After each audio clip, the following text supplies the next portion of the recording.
Nancy Gardner is a certified Tai Chi and Qigong instructor. She owns and operates NG Energy, a corporate wellness program provider in Northeast Ohio.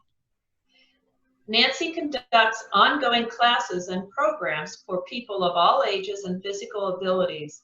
She specializes in experiential, health-enhancing wellness programs.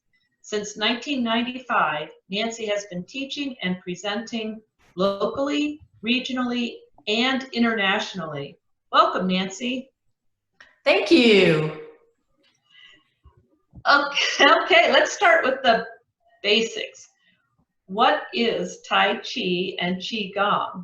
And are they related? And how are they different?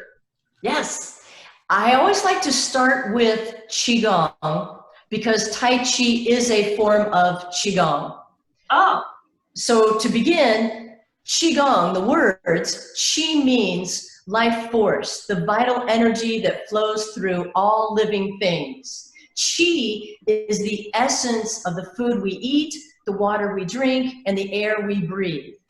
Gong means work or practice, benefits acquired through perseverance. The reason I like to start with that is because there are 3 categories of Qigong. There is exercise Qigong, which Tai Chi is a form of exercise Qigong.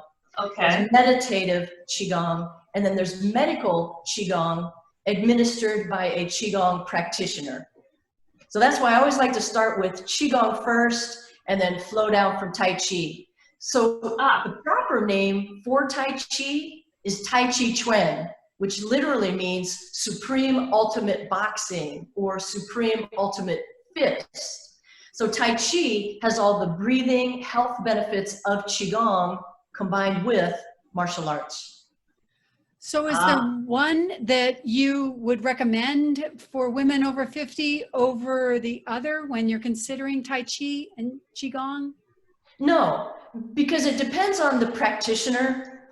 When people see Tai Chi, it's a very slow, relaxed movement with breathing, and that also can be a Qigong exercise. Just breathe in, breathe out with the arms moving, perhaps in a circular fashion. It depends on the person and their needs and who the instructor is and what focus does the instructor have. Some might be focused more on the martial art aspect, some on the meditative aspect, some on the philosophy, and all of those can be combined. I see. Okay. Okay. So I have tried Tai Chi a few times, but certainly not consistently. And some of our listeners may not really know anything about Tai Chi. So I guess the first question that, if I didn't know anything, is I would ask, is this like yoga? And how is it different from yoga? Well, I look at them as parallel paths. They both incorporate body, mind, spirit practices. They both focus on proper breathing, body alignment, posture, strengthening. The difference is, my perspective anyway, yoga takes certain postures and you hold those postures and let the muscles relax into it. Whereas Tai Chi is a continuous fluid movement from one movement that you start into the next, so it flows. And all of those movements are actually practiced in sync with one's own breath. So depending on how deeply, how slowly you breathe, that's how slowly you move through the practice. So for me, I'm a very movement-oriented person. Tai Chi is my mode. I also train in Kung Fu and do some of the hard style stuff. And I've done a lot of yoga, and I love yoga. I respect it. And as a movement person, Tai Chi is kind of my flavor. Okay, so in yoga, you often hold a pose for, yes. and you wouldn't do that in Tai Chi. No. I mean, and okay, but I see how they're related because the breath is certainly important. Yes. Yes. In both. Now there are certain standing postures that we do in Tai Chi. Tai Chi is not just about learning the sequence. ball left, ball right, step left, step right. There are a lot of twisting exercises that we do, conditioning exercises that we do. We will stand in stances, like horse stance, like you're riding on a horse to really strengthen the legs, or a cat stance where we're standing on the back leg with no weight on the front leg. We pick one leg up in a one-legged stance, in a white crane stance. So we're working on our balance. So all of those things are pieces, parts of a complete Tai Chi program. So Nancy, how did you get interested in Tai Chi? What's your background that led up to becoming certified and starting NG Energy? Well, my best friend from junior high school, we've known each other since we were 13. When she met her husband, I mean, years and years later, he trained in martial arts, and she said, oh, you got to do this. I'm like, yeah, whatever. Well, I tried it once. I was hooked. I immediately started into Tai Chi and Kung Fu. Now, in the meantime, I was working in marketing and advertising, and I just love this martial arts stuff. And so I decided I wanted to learn more about the body. I tried to find an anatomy physiology course at Akron U that suited my day job. Didn't happen. So one of my Kung Fu brothers said, why don't you go to massage school? You'll learn all about the anatomy and physiology, and we wouldn't mind if you could do massage. So I started going to massage school on Saturdays, and then I'd have to practice on people. And then I just had this passion for teaching and learning and sharing. And actually, when I was in college, I started out because I was going to be an 8th grade math teacher. So I had this, go figure, right? Right. So I have this passion for teaching and sharing and learning. And then my Tai Chi teacher and good friend opened up a class. He needed somebody to help teach. And so I started helping him teach. And I'm like, oh, this is it. I still did not think I was leaving my day job until I started teaching one class on my own, an evening class after my day job. So many people came, it became 2 classes. And then the few clients that I haven't a lot of clients. My life is spiritually guided. All of a sudden I'm like, oh, I think I'm supposed to do something else with my life. So January 96, I left my day job with people saying, are you crazy? You have paid sick days, you have holidays, you have a salary, You have healthcare. Right. And I'm like, hey, if I'm doing what I'm supposed to be doing spiritually on my life path, that stuff's going to take care of itself. And it has, and not without challenges. And who doesn't have challenges? Right. Right. Wow. So, and you sort of brought this up, but my husband practiced Tai Chi in his younger days, but he always spoke of it when I first met him as a martial arts form. But now I hear people talk about Tai Chi, and it's sort of like, this is what you have older people do to improve their balance. So is this a change in how people see Tai Chi, or is it both, or what's going on there? It absolutely is both. And I had one of my public classes, I had a 13-year-old and an 89-year-old in the same class, and everybody gets something out of it. I've taught classes specifically for seniors, where it's more for the relaxation and the meditation perspective and the balance. That's a huge thing for all of us. And Right. I have other students who want to know what the martial applications are. And I believe it's my responsibility as an instructor to show how a move is used, because then we're in proper posture and alignment. I do not focus on the martial aspect of it. We don't do sparring in my classes. Right. Very gently, I'll let somebody make a fist toward me, and I'll show how I would block that fist maybe and throw them over my leg. And that's as far into the fight as we get in that class. But it is it is a form of martial arts. Yes. Okay. if you're learning a true traditional Tai Chi form, every single move, even the lifting the arms and lowering the arms, that would be lifting. If someone had a hold of your wrists, the person jumps, you throw down, and you run, you know? There are lots of blocks and throws and punches, even though we do them very slowly, smoothly, in sync with our breath as a martial art, we would speed it up. Is that what I would do if I were being attacked in a parking deck? No. No. Well, when I think of Tai Chi, you know, and I watch Tai Chi, the movements do seem like a slow dance.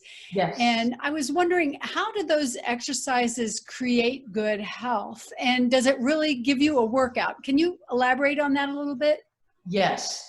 I like to call Tai Chi the other aerobic workout, because there are movements where we go as low as we can, you know, mimicking and going into a full squat, and then coming up very slow and smooth and lifting one leg up, and then going down, all the way down like into a squat, breathing in, coming up, breathing out as the kick extends or the arm extends. I'll tell you what, try it sometime. Moving very slowly is a lot more challenging than moving quick and fast and punches and throws. Right. So it really is a cardio workout in a different way. And then besides that, I have lightweight dumbbells that I'll play the moves. Actually, personally, I play with solid bricks in my hands sometimes, which is a serious workout. Yeah. And it could be rocks or stones and create a full workout with those objects, even moving slowly. Yes. Okay. So, well, I guess what are the benefits of doing Tai Chi? And why is it important for women over 50 to practice? Well, number one, overall, anybody can practice Tai Chi. And what I tell people is it could be an exercise for the athlete, really great cross training, all of the left-right brain integration, the balance, excellent for the athlete. It could be for the couch potato who hasn't exercised in a long, long time. Like I said, I have seniors who come in. I've got one woman who walks with a walker, and periodically during class, she needs to sit down, and everybody in between. So it absolutely is a good workout that anyone can follow. Now, in our culture, we have to have studies with control groups to prove all the benefits. Right. You know, so never mind that the Chinese have been doing it for all the health benefits for centuries. We now have studies, and one of the earliest ones was for seniors, and it has absolutely been proven with control groups that it helps prevent frailty and falls in older persons. Anybody can Google health benefits of Tai Chi and Qigong both and find a lot of these health benefits. And also, before I forget to mention this, Tai Chi is recognized by our National Institute of Health as one of the integrative medicine modalities. Okay. And then as such, there are a lot more studies happening that have been shown great promise and benefits for cardiopulmonary fitness, for bone health, talk about women over 50, for bone health, for improved balance and fall prevention. It helps us with our confidence and our perceived ability, great for stress reduction, overall quality of life. And as studies continue, there is promise that it can also be beneficial with a number of other conditions like hypertension, osteoarthritis, Parkinson's, fibromyalgia, and dementia. Wow. As personally, back in the day, I was always pretty athletic. I started having some knee issues where I couldn't squat and get up without a lot of knee pain and cracking and noise. Well, I'd had cartilage wearing away underneath my kneecaps. My orthopedic guy, thank you, did not want to do surgery. He had me get a knee brace with the hole in it so my kneecaps would track where they needed to. And it was about then I started doing martial arts. Well, the martial arts, Tai Chi, Kung Fu, got my legs so strong, my kneecaps track where they need, my quads are strong. And if you have a good teacher, they're also going to be teaching you the importance of stretching. And now I have no knee issues for years. I haven't worn my knee braces. I get down in full squats. I can jump up, kick my heels to my butt, all the way back down in a full squat. I can go across the room and not be out of breath cardio-wise. And I am not a runner. I don't do any of your typical aerobics of 20 minutes sustained at a certain heart rate. That is just not my thing. And yet I do maintain that cardio output. That's terrific. You know, last week, I know you held an online Facebook live event for the 2020 World Tai Chi and Qigong Day. And I was able to catch most of it, along with about 2,000 other folks. And I was wondering, do you provide online classes for people who are outside the Northeast Ohio area? I don't yet, and that has been one of my personal goals for years. In 2017, 2018, it was like a 1.5-year process. I had my whole basement remodeled to create a workout studio. And it has been my goal to do that because a lot of young people too are learning things online. Right. And I wanted to appeal to a broader audience. So when we're doing a movement practice, students like to be behind me so that they can follow, as opposed to me being in front of them and being a mirror. So what I had constructed in my studio is I have one whole wall of mirrors. My video camera will be behind me, and to see the hands and what they're doing, people will be able to look in the mirror, see what my hands are doing, and still follow from behind. So it might sound a little strange. I am so grateful for this COVID period of time because I work with somebody who's real technology minded. We decided I needed to get a GoPro. So now I'm learning how to work the GoPro. Good for you. I am not the techie person. So I'm figuring out how to work all this technology, how to do Zoom, figuring out what's the best way to do it, where are the best angles. I want to do it right when I start it. I just don't want to throw my computer open and say, okay, follow along. So yes, I will be doing that. And our Facebook, as you can see, it was a little bit of a challenge in the beginning to get the technology going, but we had a great event all from my backyard studio where I do wonderful. a couple of personal training clients back there. I want to go back to the health benefits for a minute. And is there any like food or dietary things that go along with Tai Chi or Qigong? Is like, I know people who are really do yoga, whatever, have a sort of yoga diet. Is there any sort of similar thing? Anything food-wise? Oh, this is funny that you're asking me this. I eat anything and everything and whenever I want. Okay, so I am not the best example of good nutrition. Now, I'm not a vegetarian, and I very rarely buy meat to bring into the home to cook. I do a turkey once a year, free range, hormone, antibiotic free, and I make soup and soup stock and put things in the freezer. Generally, I'll eat some meat out or I'll eat fish out. So it's not that I'm vegetarian, it's just I do usually follow a relatively healthy diet. Okay. And I usually say, I work out for a living. I don't have to worry about it. And especially because of this audience, I have realized some bodily changes and that we don't metabolize like we used to. Right. 2.5-month period where I'm sitting in front of my computer instead of out teaching a bunch of classes and working on massage clients, you know, I've put it on. I had to put on some real pants the other day. It was not good. Yeah, really brings it home, doesn't it? When you sit in front of the computer for 2 months and all of a sudden you're not moving as much as you were. It's very difficult to maintain a weight loss or maintain your fitness for sure. Yes. And let me say, when you first invited me to sometime be on this show, I started listening to some of the podcasts and I thought, oh, Nancy, you got to get it together. You got to get better discipline. Listen to these women. So you are inspiring me. So thank you. Oh, well, that's nice to hear.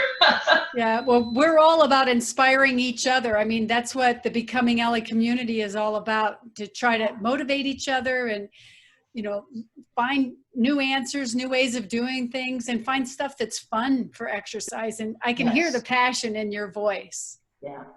Well, that's what I tell people. Anybody in my class, you work hard enough outside this time.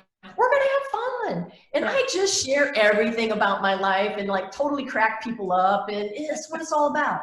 So we're going to do good form and have good posture. And doesn't mean we can't have a good time. In fact, we say we play Tai Chi. My Chinese teacher, my Chinese master, martial arts master would say, go play your form. And one day I said, why do we say that? He said, the Chinese word translates to the English word play. The meaning, though, is practice or study. So when he says go play, he means go practice. Interesting. Yeah, that's neat. It's also fun to say I play for a living. Yes, yes. So our listeners are all over the world. And if they want to start practicing Tai Chi, what should she know or do, and what advice would you give? I would say look up some classes. It doesn't necessarily need to be a martial arts school. It depends on how serious they are and what they're after. Okay. So, martial arts schools, some wellness facilities, like I used to work at the Cuyahoga Falls Natatorium and for Suma Health System. So you can find hospital systems, workout facilities might be offering classes. And no matter what, every teacher's going to be different. Every student has different needs. So if something does not feel like a good fit, try another class. It's very, very important the person is comfortable and getting what they need out of it. Okay. All right. Well, if one of our listeners wanted to follow you and maybe enhance their Tai Chi practice by, you know, following you online, where could they find you?